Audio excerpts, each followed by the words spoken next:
Semoga yang subscribe channel ini Allah lindungi kalian dari kejahatan jin dan manusia.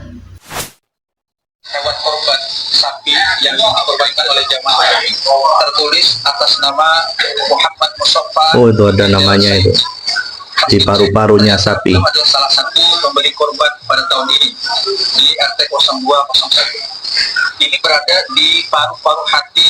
Paru-paru hati, teman-teman. Sebagai bentuk penguatan, kami persilakan Bapak Yusman yang beliau langsung yang menseset daging sapi ini. Pada Yusman, Pak Yusman silakan. Oh, yang bagian nyeset juga ada ini. Waalaikumsalam warahmatullahi wabarakatuh. Oh, ini orangnya. Saya melihat tulisan dan tersebut, ya saya melakukan dia. Waktu adanya temuan tadi yang Oh, membetulkan ya, membenarkan.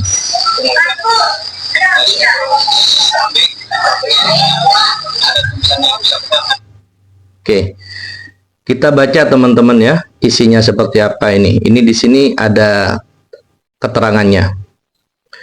Lagi viral, ini 23 jam yang lalu teman-teman. Heboh, warga Pondok Betung, Tangerang Selatan temukan paru sapi bertuliskan nama orang yang berkurban. Warga RT 2 RW 1 Kelurahan Pondok Betung, Kecamatan Pondok Aren, Kota Tangerang Selatan mendadak heboh dengan penemuan paru sapi bertuliskan nama orang yang berkurban. Ketua Dewan Kemakmuran Masjid DKM, Masjid Jami Al-Ikhlas, Dr. Kiai Haji Suhada mengatakan awalnya kami menerima 15 ekor kambing dan 3 ekor sapi dari berbagai macam orang yang berkurban, katanya pada wartawan. Sabtu tanggal 7 bulan 6 2025 di halaman Masjid Jami Al-Ikhlas. Setelah dilaksanakan pemotongan 3 ekor sapi dan 15 ekor kambing berjalan lancar. Namun pada saat penyesetan daging hewan kurban, ada salah satu dari panitia kami yang bernama Yusman menyampaikan bahwa ada kejadian aneh terkait dengan salah satu daging hewan kurban sapi, ujarnya. Ditemukan ada tulisan yang bernama salah satu pemberi hewan kurban.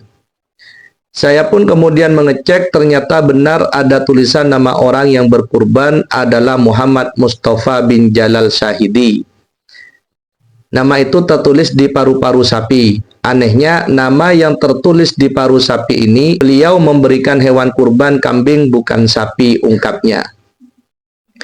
Kemudian saya menyampaikan ini adalah sirrun min asrorillah dalam peristiwa hewan kurban. Menurut Ustadz Suhada, tidak mungkin ini buatan rekayasa manusia. Nama yang tertulis di daftar panitia penerima hewan kurban ditulis secara manual oleh panitia, kemudian nama pemberi hewan kurban itu digantungkan di leher masing-masing kurban.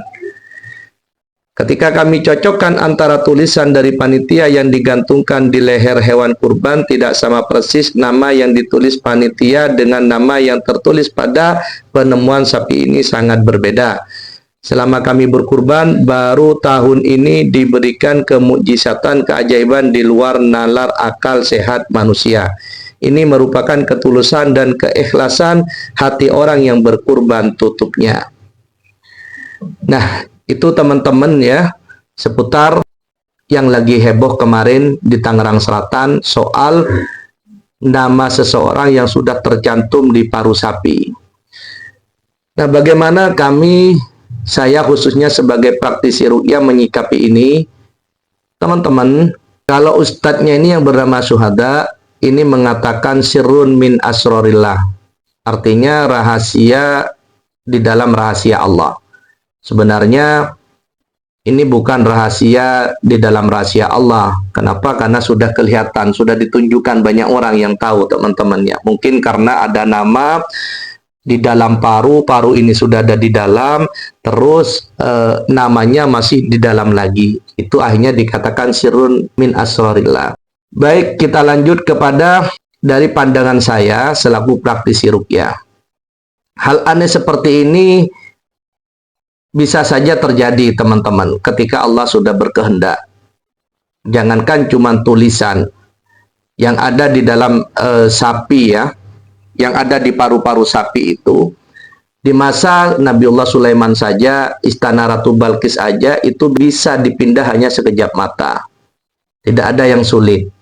Hal seperti itu saya meyakini ketika ada hal-hal yang terjadi seperti itu. Cuma untuk yang kejadian di Tangerang Selatan, saya tidak bisa membenarkan mengatakan iya ataupun tidak. Karena di situ teman-teman ya sudah ada ustadznya, sudah ada warga, ya, sudah ada yang saksi yang melakukan tukang sesetnya Pak Yusman itu dan membetulkan bahwasanya memang benar ketika kami nyeset dagingnya tiba-tiba itu nama sudah ada di paru-paru. Coba, harusnya ini merupakan suatu kejadian yang benar apa adanya, kan seperti itu. Nah, tetapi teman-teman ada yang perlu kita harus garis bawahi ketika ini dilibatkan kami, siapapun ya, orang lain untuk menyikapi kejadian ini. Kenapa saya mengatakan ini bisa saja benar, bisa saja tidak, hoax? Karena ini sudah semula jadi, teman-teman. Jadi yang divideokan ini kan sudah ustadznya megang paru-paru, ada namanya. Nah, kita lihat juga namanya itu ya. Ini namanya mana tulisan anu ya, tulisan abjad. Mungkin kalau tulisan Arab masih agak identik lah, bahwasanya ini hal-hal yang di luar nalar. Tapi kan di sini tulisannya tulisan bahasa kita. Oke lah, anggaplah, katakanlah ini benar ya. Nah, cuma ini kan tidak dari proses awal, teman-teman. Nah, seandainya kalau ini dari proses awal, masih sapi dalam keadaan hidup, proses mau disembeli, nah itu disuting ya, tidak ada jeda sampai akhirnya di situ terjadi pemotongan penyesetan ya, mulai dari kulit sampai daging. Nah, baru diangkat itu paru-paru. Nah, di situ ada nama. Mungkin itu kita tidak bisa membatahnya. Akal kita hanya mengatakan ya inilah kehendak Allah.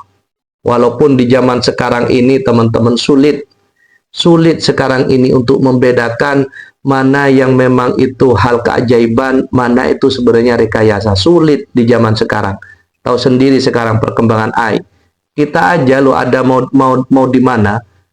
Kalau dulu kita mau nyeting video saja, mengedit, itu masih kelihatan editannya. Sekarang dengan bantuan AI, ketika kalian itu mau membuat suatu video mau di daerah mana, itu nggak kelihatan. Editingnya itu nggak kelihatan. Seakan-akan itu murni. Nah, itu kalau dari pendapat saya. Nah, silakan teman-teman sendiri yang menyikapi tentang kejadian itu, apakah itu memang benar atau itu sebenarnya ada orang usil lah. Kan bisa saja ada orang usil, mungkin Pak Yusmannya itu jujur. Tapi kan ketika tukang nyeset ini kan tidak ada pemikiran bahwasanya akan ada tulisan. Ketika dia nyeset dikeluarkan, ditulis oleh orang usil, kan bisa saja itu juga terjadi, teman-teman. Yaitu dari saya. Terima kasih banyak. Assalamualaikum warahmatullahi wabarakatuh.